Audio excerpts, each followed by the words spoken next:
ভাই পটল ভুতিয়ে কি করতেছেন? এইটা পটলগুলো একটু এই লতাগুলো একটু উপরে তুলে দিচ্ছি। এই যে আবার হাসতেছেন দেখতেছি। ভাই মনে মনে হাসতেছি, এর কারণ হয়ে গেছে ভাই একটা।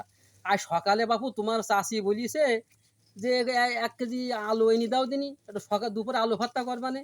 গেছি তরকারির দোকানে 1 কেজি আলু নিয়ে টাকা দিয়েছি। টাকা দেওয়ার সময় ঘুরিয়েছি, এরকম ঘুরতে যাই গেছি, পাশে এক মহিলা, সে মহিলার গায়ে আমার এই তেনুটা বাইদি গেছে। বাইদি যাওয়ার সঙ্গে সঙ্গে আমি তার মুখে তাকাই, আমি বললাম কি চাষি আমাকে মাফ করে দাও, হয়তো ভুল আমার হয়েছে। চাষি তেলি বাগুনি জ্বলি উঠলো। তেলি বাগুনি জ্বলি উঠি বলে কি কইলে, আমি বললাম আমি মাপ চালাম। তা দেখলাম চাষি নিজের চেহারার দিকে তাকাচ্ছে, মুখের দিকে তাকাচ্ছে একবার, আর আমার দিকে তাকাচ্ছে একবার। মুখে মাস্ক পরা, আমি তো চিনতে পারছি না। তা পরবর্তীতে ভাবলাম যে আমি ওর অপরাধী, আমার অপরাধ হয়েছে, ঘা লেগেছে তো অপরাধ হয়নি, অপরাধ হয়েছে ও লোকের চাষি বলেছি তাই।